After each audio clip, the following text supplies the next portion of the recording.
few more people joining. Okay, it's 11:01, so I'd like to get started for the people who are here.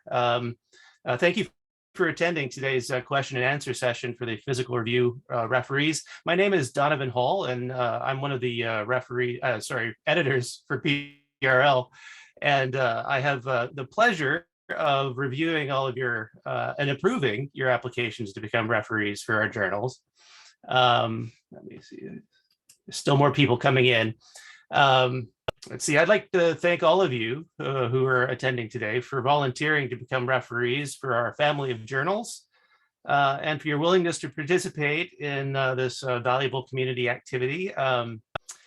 Today's session is going to be different than the one we had in July. July, we presented a lot of information.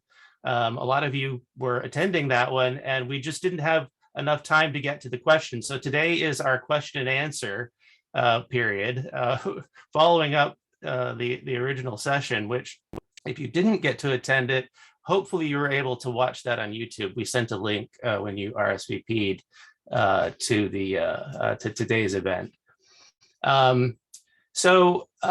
Let's see, we're going to let me just describe a few of the ground rules for today. We have a set of editors who have kindly made their time available to answer your questions today, and we'll be introducing them momentarily.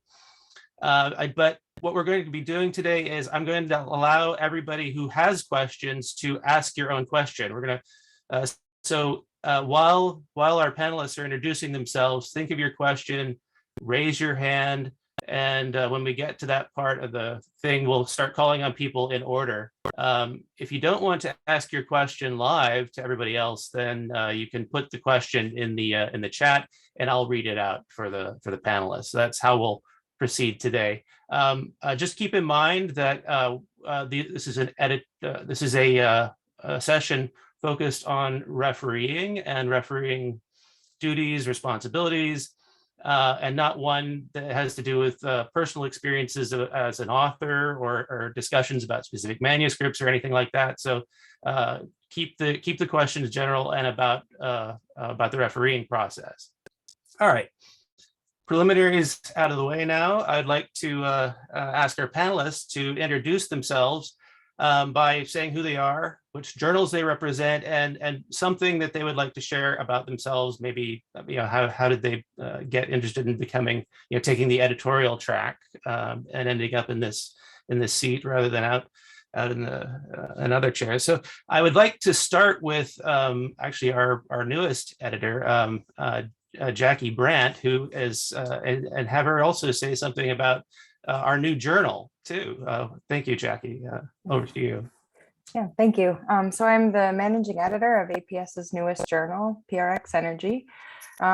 We are a highly selective open access journal that will broadly cover all areas of energy. We technically are open for submissions now. It will become more official soon. We plan to start, we expect hopefully to start publishing early next year. Please feel free to reach out to me later if you have any questions about the journal. A little about me personally. So I am a solid state chemist by training. My research experience was in functional materials. So before I became an editor, I worked on things like nonlinear optics, lithium ion conductors, superconductors. I became an editor because I've always really been interested in the science writing and publishing side of science. So in my editorial career, I'm really happy that I'm able to kind of keep up with current literature and really state-of-the-art technologies and discoveries. Whenever I did research, I felt like I was quite narrowly focused on the specific problem that I was working on. And as editors, we have a chance to kind of keep our interests more broad. So thank you all for being here, and I look forward to our upcoming discussions. All right, thank you. And next, Paul. Yeah, hi, I'm Paul Schneiders. I am Dutch and I went to college in Delft. And after that, I've been at the Oak Ridge National Laboratory in Tennessee for almost 11 years. But I like focus on quality. I like high quality papers. I enjoy reading them. I enjoy being involved, and I made the step to become an editor at Physical Review B. And I've been there now for a couple of years. I also work for Physical Review X. And you might have seen me if you submitted a paper to Physical Review Applied, because I've helped out there. My background is condensed matter physics, and I did experimental research. So that's about it. Okay, thank you. Yiming?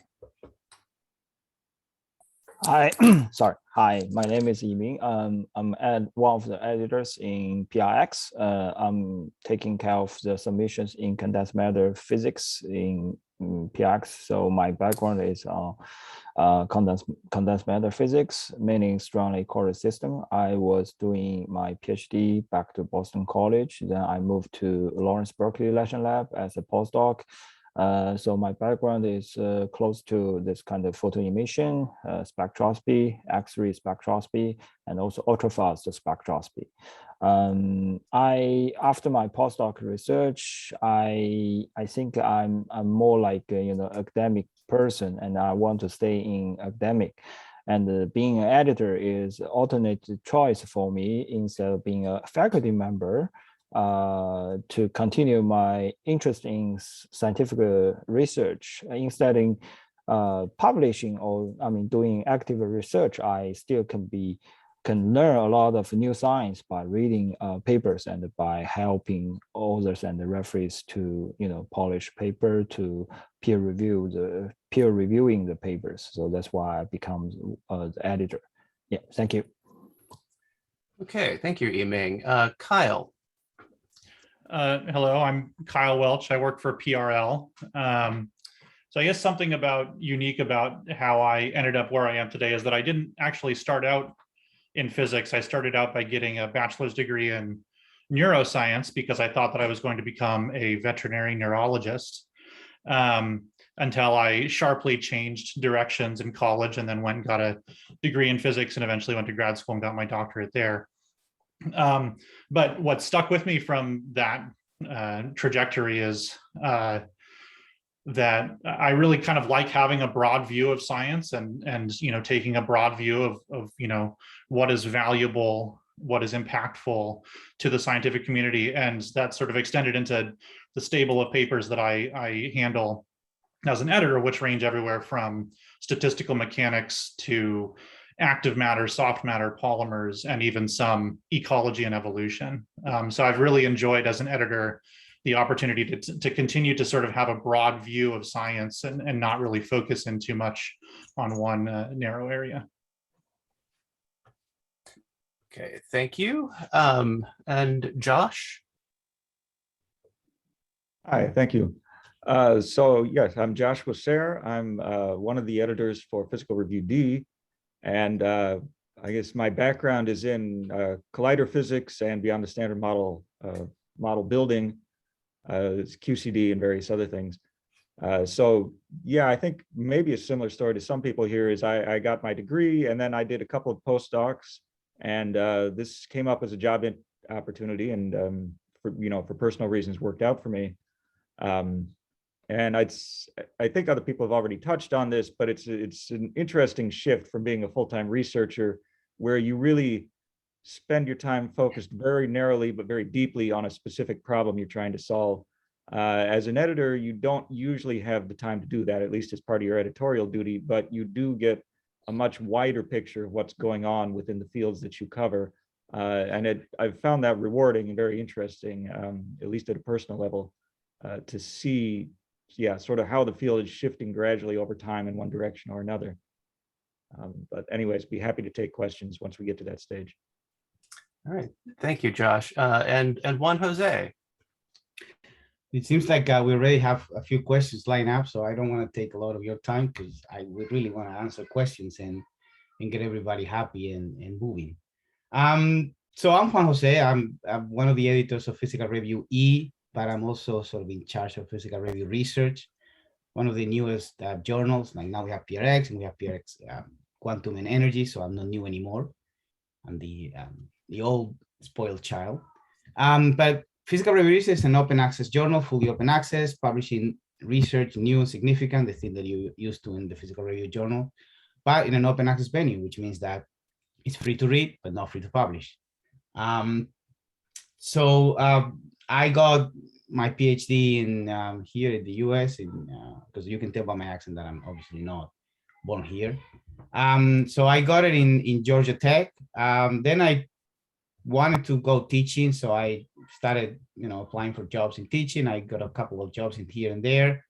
Then I just went back to do, because teaching didn't really pay the bills, I have to say. So I started having kids, and that means that I needed to go back to sort of science. I did a postdoc, and then I stumbled upon this interesting ad about being an editor for Physical Review, a journal that, I grew up reading all my life because my background is in soft matter polymer, very similar to what Kyle was describing. I thought, well, this will be a nice, cool thing to work, right? I mean, I've been reading this journal. What can I do about it? I remember talking to a few people of my sort of neighborhood in terms of, like advisor, things like that. And going, well, this is really like for seasoned people, like for professors and things like that. So, well, I don't know. We'll see what happens. So it turns out that that's not the case. There is such a thing as a professional editor. And here is a veritable example of that. And I had to say that once, I got the job, it's a really cool gig. As everybody else has already mentioned, it gets you in touch with a lot of the things that are going on. It broadens your mind. Of course, you're basically sacrificing the sort of the depth that you get when you're tackling one problem. You get to see a lot of it. And specifically, I have to say that in the case of Physical Review, and even more so in Physical Review research, that's actually true, because you get to see literally everything that goes on. I get to see papers in condensed matter, atomic physics, neuroscience, with chemical physics, you name it, I've seen it. So it's pretty cool. Pretty cool thing. All right, thank you, Juan Jose. All right, now that we've introduced our panelists, I'd like to invite you all to think of your questions and pose them, either raise your hand or put them in the chat box. We have a few already. Rabin has asked probably the most common question that I get, in the last, 6 or 7 years, I've been working with new referees to get them into, working with our journals. Everybody wants to know, when am I going to get my first referral? So the question is how do editors go about picking their referees? How do we decide who gets to review which paper? And also what are the requirements, or what kind of credentials do we look for? What kind of experience? So if one of the panelists wants to go first, or I'll just call on somebody. Let's see. Yeah, Paul. Yeah, I saw the chat message earlier, and I looked into it. The requirements are that preferably you have published with us, because that means that you have experienced the standards that we we have. Sometimes for an editor, it's a bit of a risky proposition, and you would say, to send the first review request to somebody, because you don't know the quality of the report you're going to get. So that shouldn't prevent us from doing so, because we often would pair up a young referee, a new referee, with a more senior one. I'm actually making a list, of people saying, I really want to review, and that. So I will send that around, at least in PRB, and I see that this person would be suitable for PRB. So I presume you will get a review request fairly soon. However, to take action yourself, what I would suggest is that it's very useful if you ask your advisor to have you write a joint report with your advisor. So what happens then is that if your advisor gets a review request from us, and he knows you're interested, and you write a report together, one, it's a little bit less work for your advisor, possibly, which these people are always busy, as you know. And two, if your advisor lets us know that this was a joint report with you, we know that you are being trained. You discuss a report with somebody who has experience, and you automatically get like in our system, I would say the credit or the note that you wrote a report. Yes, it was joint, but you wrote a report, and at that point you're much more visible to us. So for action on your part, I would say ask your advisor to write joint reports. And I do think it's true that we as editors need to be actively looking for people that we don't know to make use of, rather than only going to people that we do know that have reviewed for us for a long time. So this is also a lesson for us. Thank you, Paul. Is there another panelist who would like to add to that? Yes, Jackie. Yeah, sure, I will. Just to kind of emphasize one of the points that Paul made, so it is nice when we can call on referees who we're familiar with and have done so for our journals before, but considering that PRX Energy is a brand new journal, usually it will be the case for us that we are looking for referees who may have not refereed for the physical review journals in the past. So in those cases, I would say we do look at the publication history, and basically we're looking that you've published in some journals that may be comparable in the selectivity, but perhaps more importantly is that you have or not necessarily more importantly, but in addition to that, that you have the appropriate technical expertise. So we will see a lot of papers that are interdisciplinary, and so we're looking for reviewers to cover those different areas. And so we may be looking at one reviewer that has a very specific expertise, and then the other reviewers need to complement the different parts of the paper. Great. Any other panelists want to respond about how we select referees? I know we have different journals with different different criteria, different expectations. Josh, you're yeah, just a brief comment. So of course, I agree with what the others have said. When we're looking for referees, you're looking for someone with the right expertise for whatever paper you're doing. I have run into a situation where someone said, "Hey, would you consider me as a referee?" I looked at their record. I said, "Of course you would. You do the kind of things we're interested in. You have good, good experience as far as we can see." And it took a considerable amount of time before I found a paper that I thought was appropriate for them. It's, sometimes the subjects that you work on may not match up with the kind of papers that we are getting, at least for months on end. Not because you're completely wrong for it, but because you're, as an editor, I'm always looking for the best fit to a given paper that I can find, and an available referee that I think is the best for that paper right now. So that means that people who are well qualified may still not be at the top of the list, and it is a question of balancing, bringing in new people versus picking the person that I think really is the best for this paper. So what I'm trying to say is that the fact that someone hasn't contacted you is not necessarily a comment on your qualifications in general. Sometimes it's just the circumstances of what kind of papers, what kind of work is going on at the moment. That's a very good point. I'm often trying to find papers for new referees on purpose, and I wish I had submissions on your topic that your expertise you're an expert in, but it's not always the case. Anybody else before we move on to Han Ming, who's been waiting very patiently to ask their question? Okay, Han Ming, let's go. Let's try this. So I'm going to ask you to unmute and ask your question to our panelists. Hi, everybody. Can you hear me? Yes, we can. Thank you. Yeah, thank you for hosting this the session. So I have a question. I'm a PhD in physics from the University of Houston, Dr. Paul Chu's group on superconductivity and thin film deposition. So after I graduated, I joined the industry working as a senior MBA engineer right now. So I have reviewed for several scientific journals already. I have two common questions based on my experience. So my first question is, I have several cases that when I review their paper, it looks everything good. But if I look for reference papers online from other resources, and it seems like their work is very similar to others, or sometimes exactly the same as others, so definitely I'll refuse those works. So I'm just wondering, for like a physical review journals, before the paper is sent for reviewing, is there any screening to eliminate those repeated works?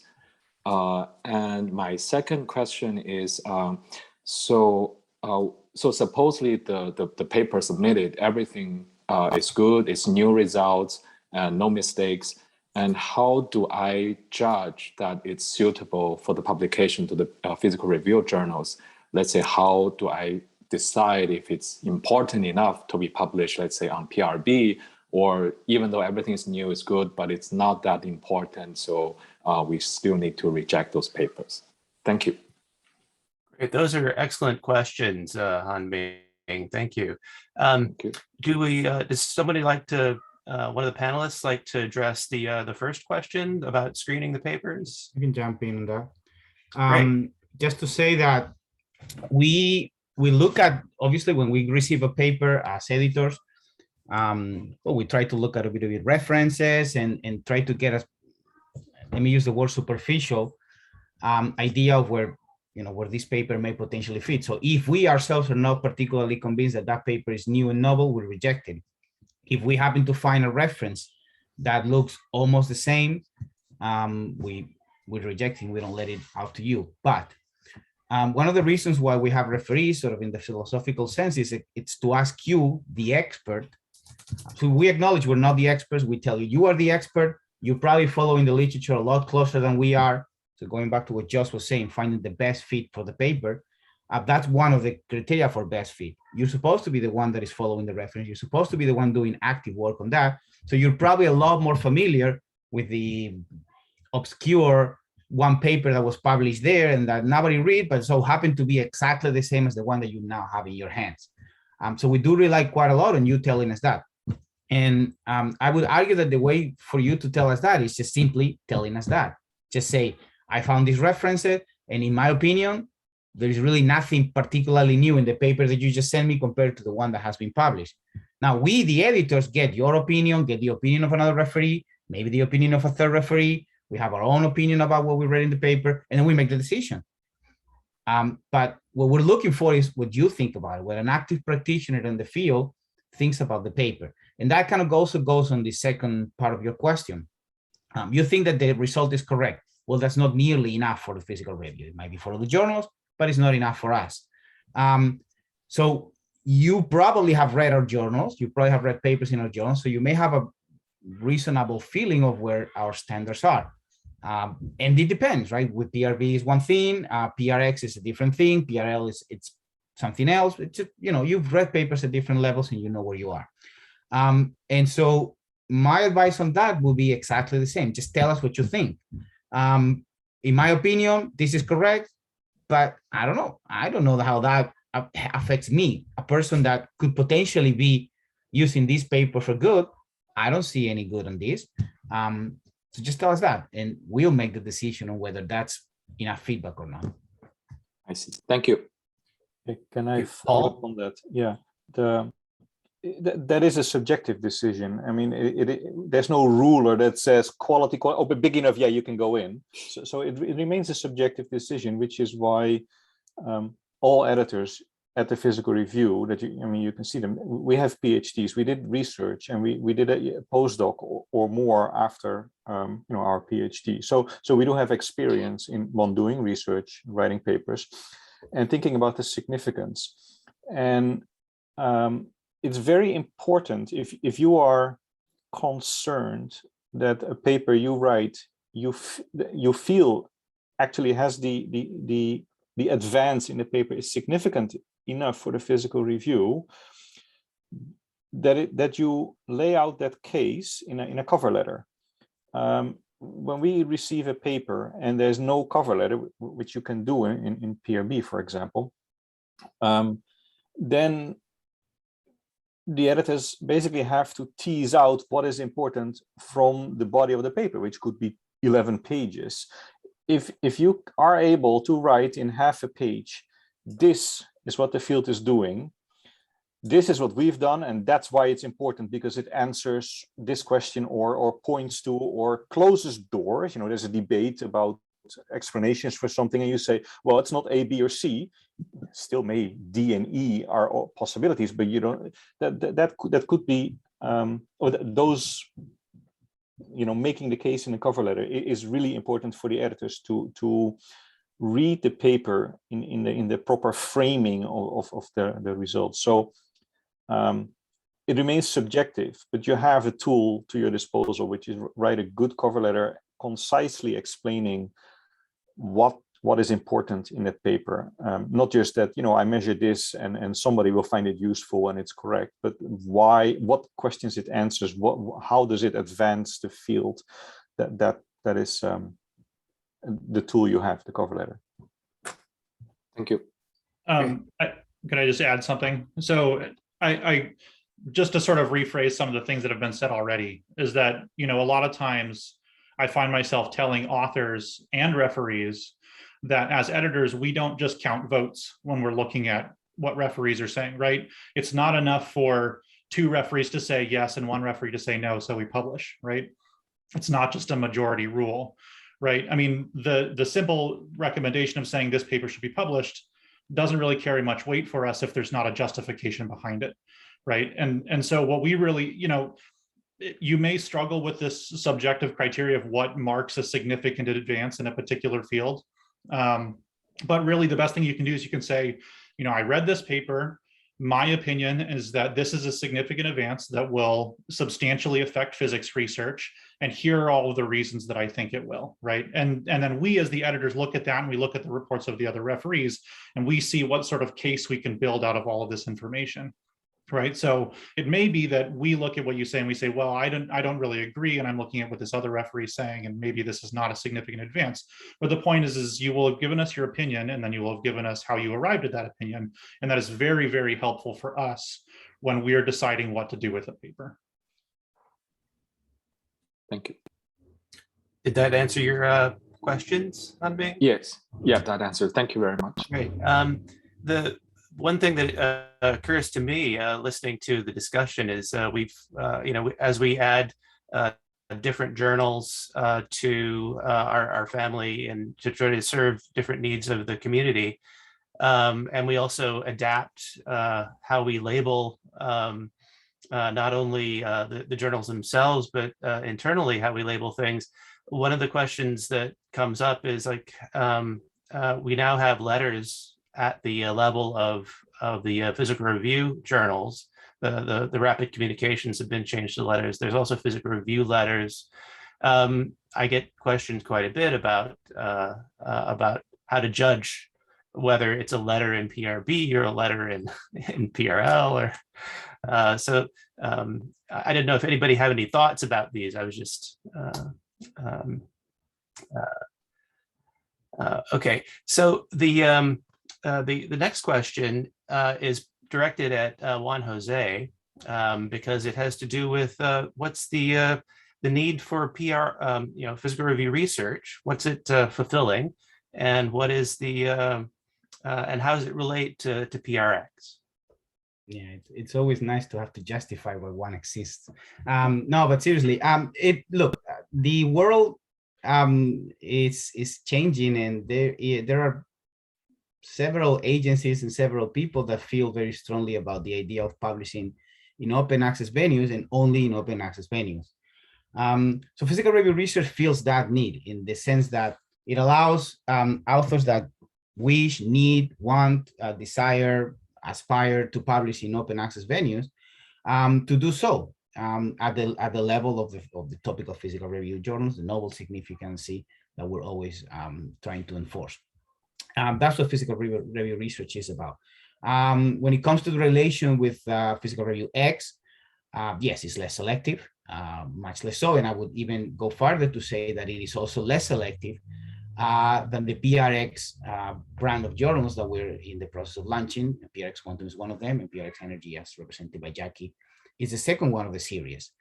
It's less selective than either of those two, but still, I would argue that it is quite selective. As you all know, the physical review journals were not exactly easygoing. That is basically to ensure a certain level of quality that we like to enforce, and physical review research align with that level of quality.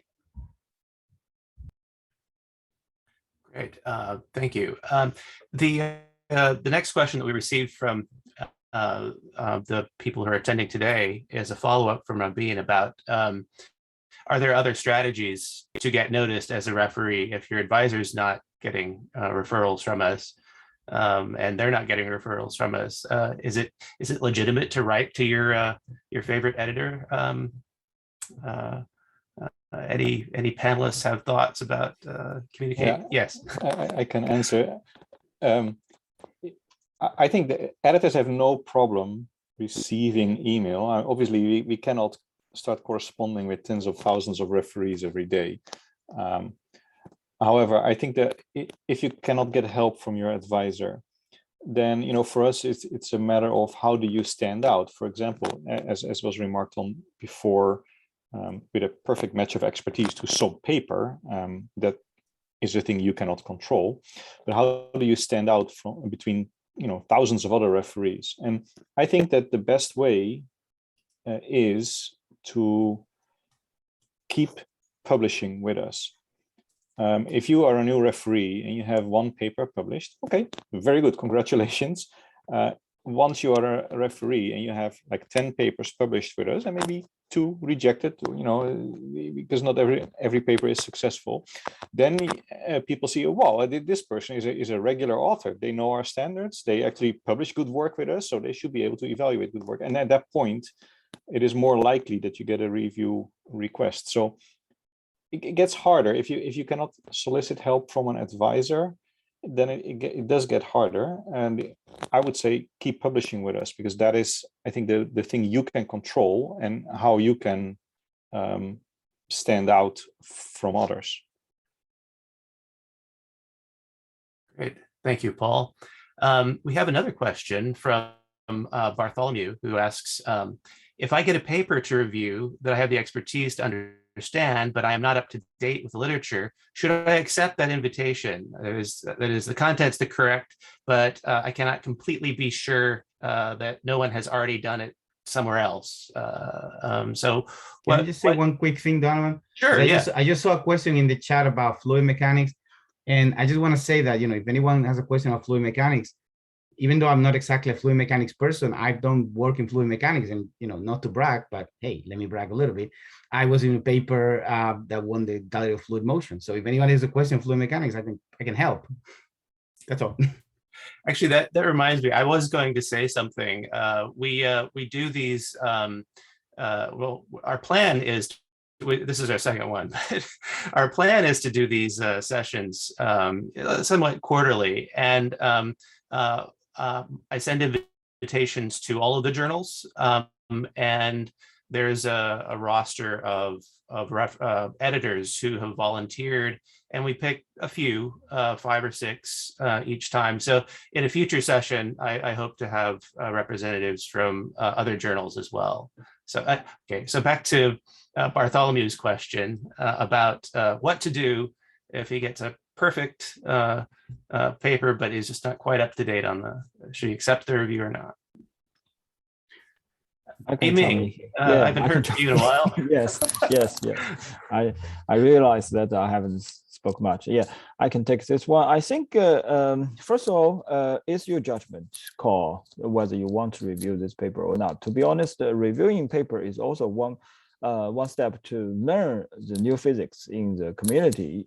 As long as this is an interesting topic for you, you would like to spend your time to learn something new. And I mean, during this peer review process, also as a referee is also one of the criteria to check whether this work has been done in different contexts or something. In the end, if you are still not sure, you can raise such kind of concern to the editor, saying, "Look, I did my best to check the reference. I didn't find any, similar contact. So I think this is new, but I'm not 100% sure. So I might just concrete if other referees find similar work compared to my conclusion. So you can raise such kind of concern in the box that is common for editors only. I think, I mean, we will read those parts as well and try to understand what your position, and maybe we will go another round of communication with you to understand your point behind, I mean, your concern behind your reports.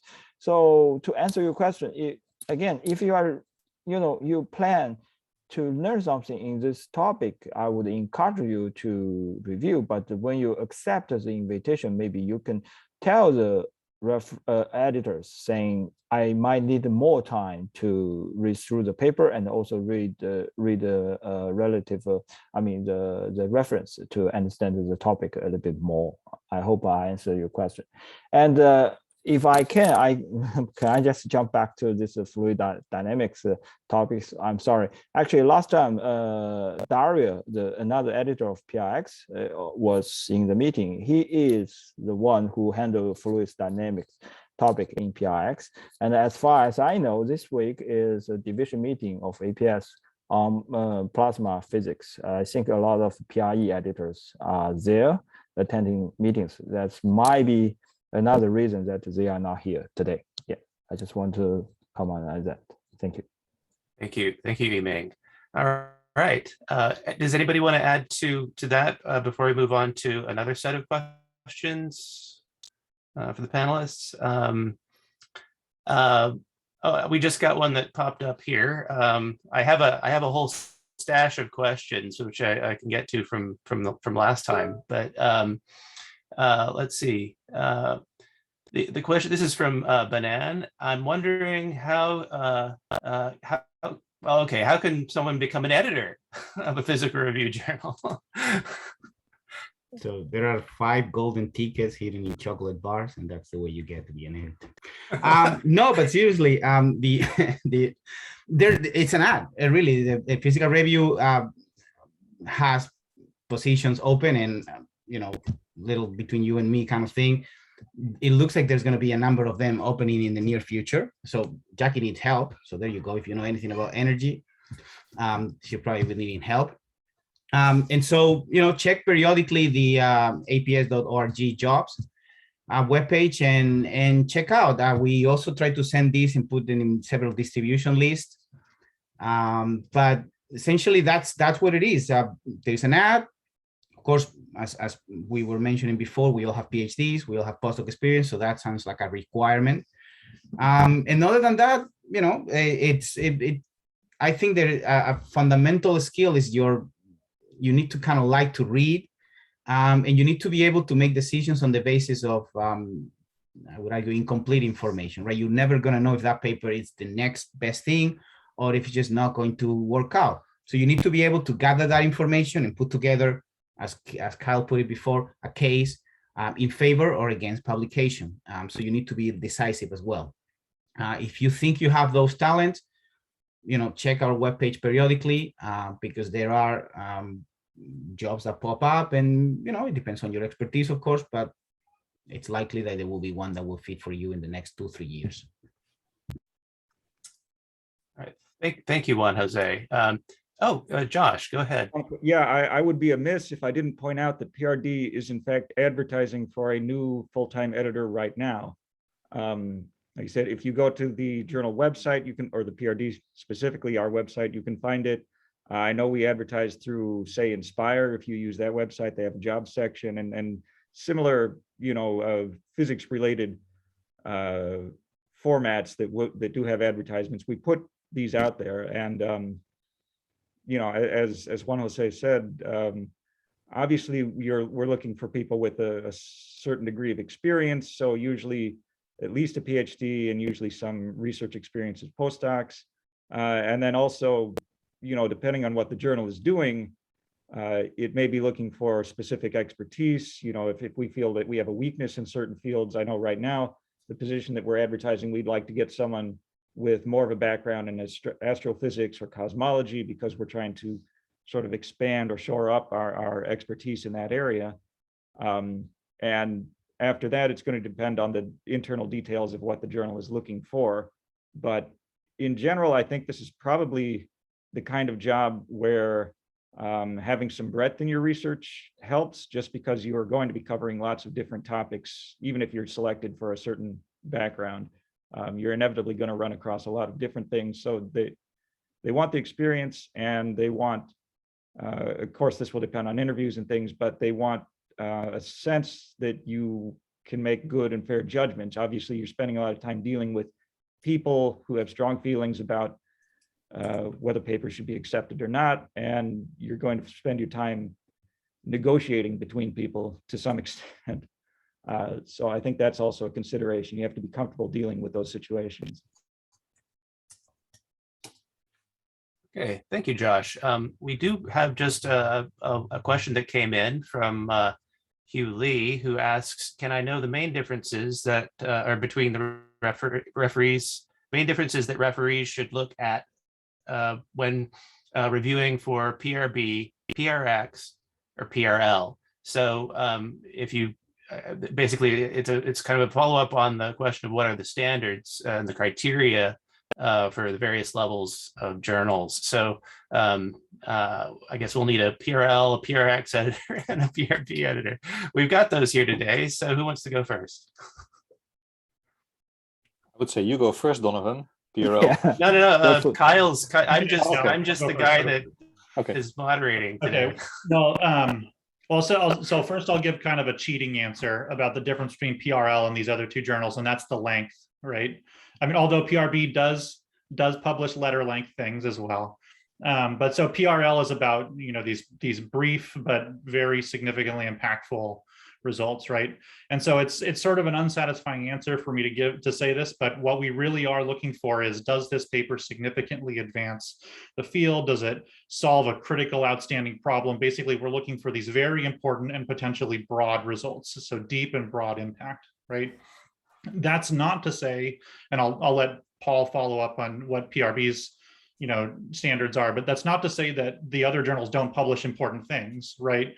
But what at PRL, what we're looking for is, we're saying, if we publish this paper, is it going to be interesting, and will it be appreciated by more than just a focused field of accomplished experts, right? We need this notion of sort of that it's not just targeted at specialists, but that it has the potential to have a broad and deep impact in the field of physics, right? Thank you, Kyle. Yeah, I can take the one from PRX aspect. So for PRX, we always emphasizing that we are trying to publish in so-called seminal or key papers that will influence a broad spectrum researchers in the community.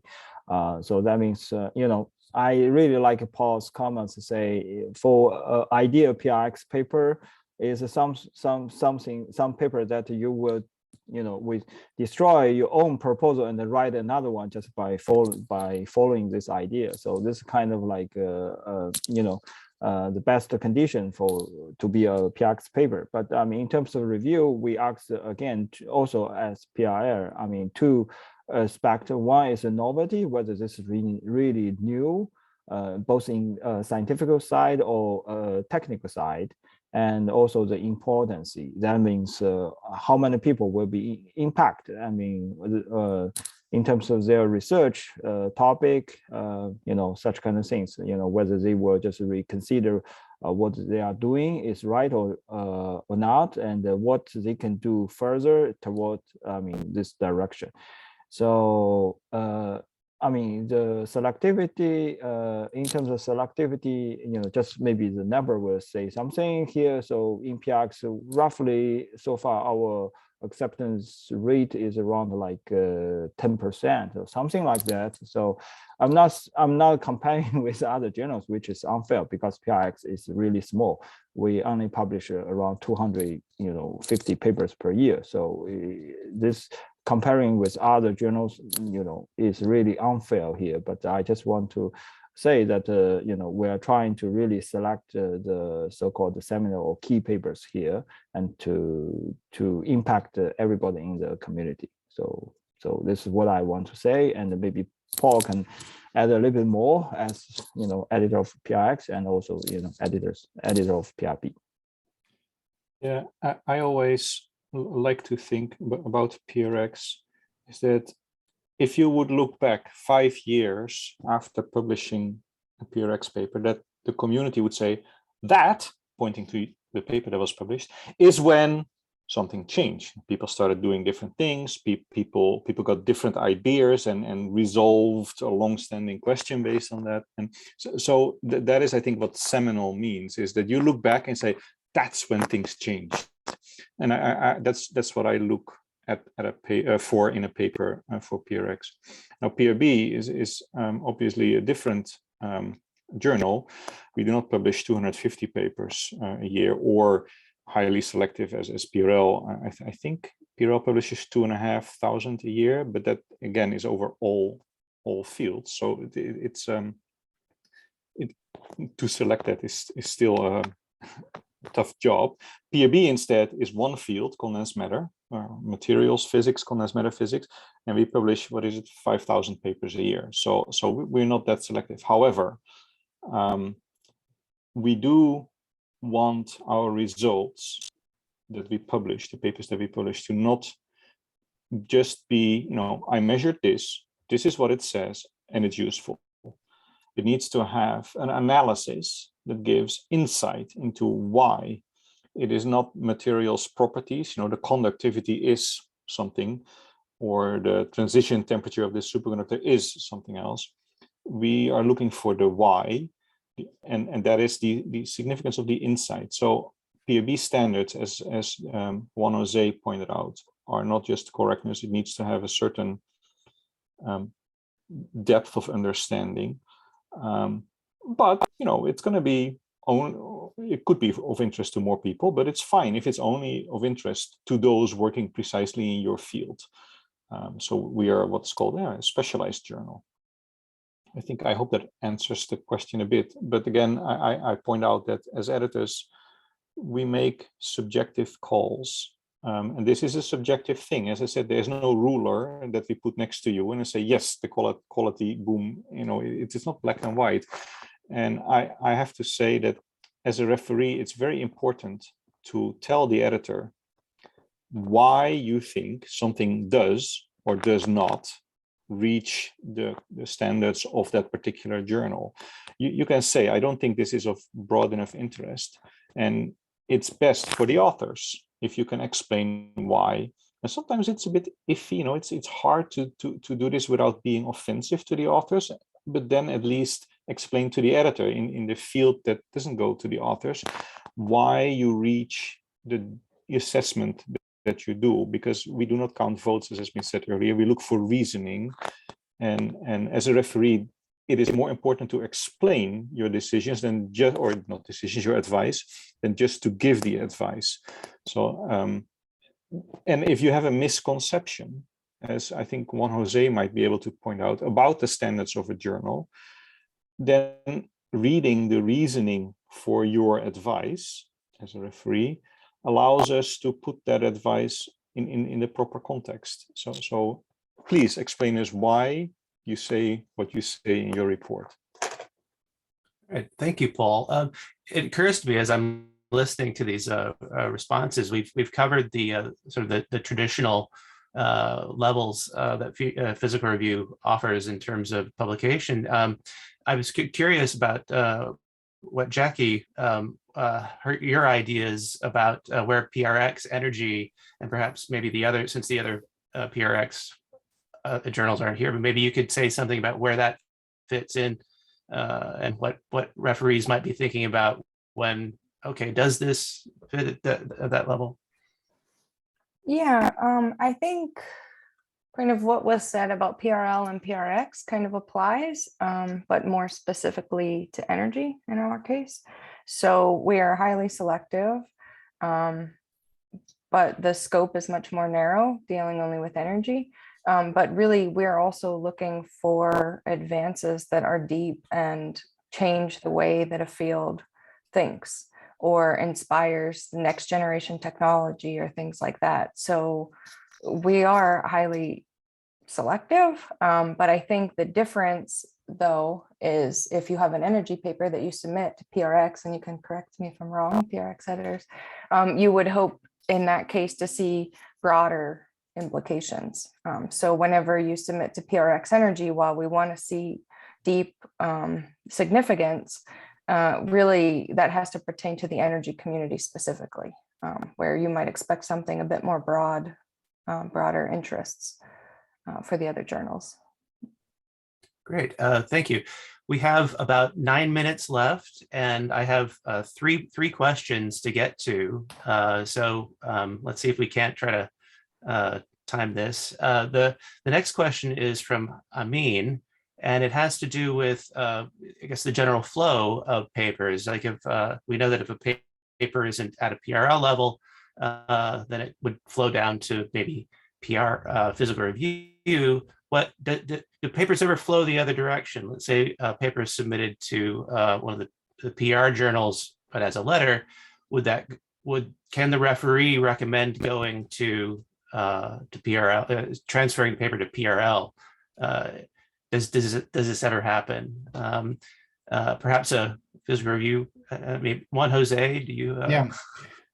So the answer to should you do it? Sure. I mean, again, we're looking for your candid and honest opinion about what you think on the paper. I would probably advise you to do it in the comments to the editor rather than in the report, because in a way that I'm not so sure that it belongs into the technical assessment of the paper. But you're obviously more than welcome to say, I actually think this is a very, very good paper, and it's going to have a good impact. Now, there is a bit of a subtle sort of a point in there, which is, well, if I have a good paper in my hand, well, I'd like to publish that paper. I'm not sure I want to give it to Kyle, because Kyle is sort of my top level person there. But that being said, in joke aside, it doesn't happen very often, but it has happened that there is a referee or even two that said, actually, this paper is pretty good and you may want to consider it in PRL. And there is no problem in consulting the upper level journal. So another thing just to keep in mind, so it's almost an FYI, well, we're kind of all in the same boat. Like we're not really independent entities that happen to be together here right now. We talk to each other. We have an internal system that keep us in contact together. Up until not so long ago, we were literally in the same building. So if I have to discuss a paper with Kyle, all I have to do is just walk a couple of offices and there he is. If I want to have coffee with Eaming, I just have to walk in the other direction and there it is. Eaming is there. So that sort of environment, that way of talking enhances all these internal transfers, internal conversations about particular papers.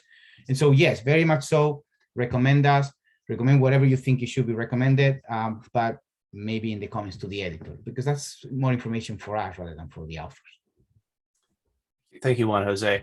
The next question is from Sean, and actually I'd like to make it a little more general because after the last session we sent out, not only did we receive a lot of questions during that session, we got a lot of questions coming in from the result of the survey we sent out afterwards.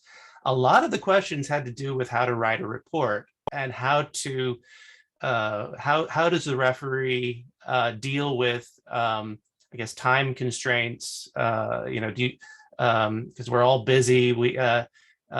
Sean's point that he's talking about is about timing. How long, how fast should a referee be? Is it okay to put things off for a little while? Also, we had probably at least a dozen questions before about just writing reports. What's an editor looking for in a report? What should be put in there? How should it be structured? So I know that's a lot of stuff to do in the last 5 minutes, but if somebody would like to jump in. I can give a quick answer about the timing. Before or after a reminder, that's not very important. What I always hope is that a referee looks at the authors and knowing that when you as an author you submit, you hope you don't have to wait 9 weeks for a report, because that's not fair to the authors. keep in mind that what you expect as an author is essentially what would be fair to deliver as a referee, both in depth of the report, in quality, in advice, in how to improve things, not only saying it's bad, it's bad, it's bad, but point out where and point out how things could be improved. And in timing, when you hope the review process should be done or the review round to be done, that's what you need to aim for in the timing of your own report, I would say. Yeah, sorry, by adding that, I would say your response to our referee request is very important. At least you show that you are willing to take this responsibility and your rough time frame to return your report. This gives editors an idea how long I should wait. If you're requesting, say, more than 60 days, for example, okay, maybe editors will discuss with you why you need that long and whether we will. So whether we will wait for such kind of a long time or not, and we can understand a little bit more. So, I just want to remind you about this. So make sure you reply. That is very important. And I'd like to make just one quick comment, which is to say that if you are like today saying, well, okay, my goodness, I should send a report, but you commit yourself and think, but if I just spend the extra weekend, I can send a better report on Monday. I think we will all agree that we would prefer to wait for you until Monday or Tuesday, rather than send us 3 lines today and say, yeah, this is kind of okay. If you're really going to commit, and this is an internal commitment to yourself, if you really think you're going to do it this weekend or in the next 7 days, we would rather wait for you for 7 days to get a much better, much in-depth assessment, rather than getting the generic thing, it's probably okay, or like, I don't think it's broad enough. So, and we can justify that to the authors, and the authors would understand if they get a long report, a justified report, they would appreciate that a lot more than a quick review process. But what Paul said is important. Don't just put it off forever. All right, thank you, Juan Jose. We have a couple of minutes left, and we have one more question, which I think we could get to. It has to do with, it's from Lee, and it's about how do we judge impact? What are we looking for when we say, what is impact when we're talking about science, when we're judging for our journals? How do physical review journals compare to the hot journals that have higher impact factors? I mean, we can say, no, like, obviously we're not, obviously topics that are important and everybody's talking about and they're featured in the New York Times, well, we're interested in those, of course we are. But we do have a tradition in especially the topical physical review journals of being called archival journals, in the sense that we publish research that advances the field. And that field, may not be featured in the most important in Facebook, but it is something that people are working on. And so having those papers help the field move forward. So that we're interested in, of course, and that is what I would define as, or I would put as the definition of impact. It is impactful for those that find it useful. I also think that it should be impactful for someone else other than the 2 crazy people that are just doing that one thing that you're doing. But ultimately, we're asking you. So you tell us. You're looking at that and you're looking at the paper and thinking, well, I kind of work on similar problems, and I don't know, I find nothing useful here for my career, or if I have to teach someone how to do this, or if I have a colleague that I'm talking about it, I'm never going to talk about this paper. Just tell us exactly how you feel about that paper, because you're a good representative of your community. You read the same papers that your community read. You're presenting on the same conferences everybody's presenting. So what do you think about the paper? You will take your assessment, the assessment of someone else, our own opinion, and we'll decide if that is impactful enough for us. Can I add to that? So since this is a referee session, a single paper cannot really be compared to an impact factor. An impact factor is a statistical single number for a distribution of citation rates to individual papers. And what a big point that goes in there is the size of the journal. So physical review B has an impact factor around 4. We publish 5,000 papers. We could very easily jack up the impact factor by cutting 4,000 of those papers. However, we don't do that because we as editors are not truly focused on impact factor, which is a bit of a problematic single number. A distribution cannot be described by a single number. We focus on impact. So I think that the answer to the question is impact factor is not more important to you. It is really the utility, the impact of the paper, of what is the science that is presented in the paper that is important to us. And that's what we try to evaluate together with the referees. Great, excellent. Oh, Josh, go ahead. Oh, just speaking from my perspective at PRD, I think our view, certainly we're not looking at just a single number. We're trying to get a sense from our referees, is this useful to the field? Are other people in your areas of expertise going to want to read this paper? Will they think about it, a week after it comes out, a year after, whatever? Am I advancing the field that I'm working on somehow by publishing this, and not just as sort of an exercise, in calculation that everyone already knows how to do? I want to see, is it significant in the sense that other people in my field are going to want to read this paper, they're going to want to cite it, it's going to inspire them to do other things, not necessarily at the level of PRL if we're talking about a PRD paper, but still, I want to see that it's contributing something. So that is what an impact is to me. Donovan, maybe I just want to add one more sentence here. Sorry. In terms of impact factor, I just want to mention one thing, maybe remind you about one concept. We are physicists, so when we are talking about a concept, we should understand what the concept is.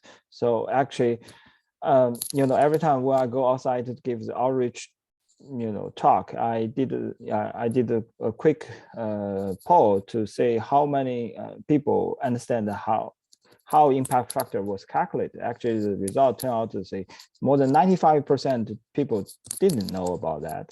So again, like what Paul just mentioned, the impact factor is just a distribution, and I would like to emphasize this should not be used solely to judge a journal and to become the driving force for you to decide which journal you should submit your work. So this is what I try to say here. Thank you.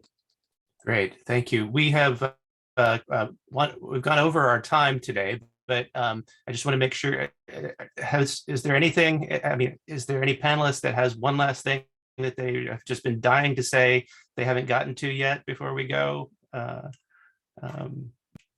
right. Yes, you asked that things. From editors? two things I want to say. One, keep bothering us or keep sending us emails about including you as a referee. We really, really want to have new people, and sometimes, we're pressed by time, we're engaged in some other things. Just let us know that you want to be a referee, and we'll find a paper and a set of papers for you. And second, since you're also authors, send us your best papers. I also want to note that whether you are a referee or an author, if you have questions, always ask. Don't assume you know the answer, and maybe that you dislike the answer, or if you feel something goes wrong, if you don't feel treated right, if you feel the decision was wrong, we editors, it's our job not just to make decisions, but it's our job to be able to explain the decisions to you. So when you have a question about the mechanics or about anything about a paper that you review or write, do not hesitate to ask. It's our job to engage with you in answering your questions, in helping the best papers see the light of day in the physical review. Great, thank you. I think that's an excellent summary or way to end the session. I would like to thank the panelists today for agreeing to be here and helping me welcome new referees to our family of journals. And I also want to thank you again, everybody who has attended today. for taking the time to be here, listening to us, giving us your questions, and also for your willingness to help us to evaluate the papers that are being submitted to our journals and present them to our community that we're all part of. So thank you very much, and that will be the end of the session. See you all later.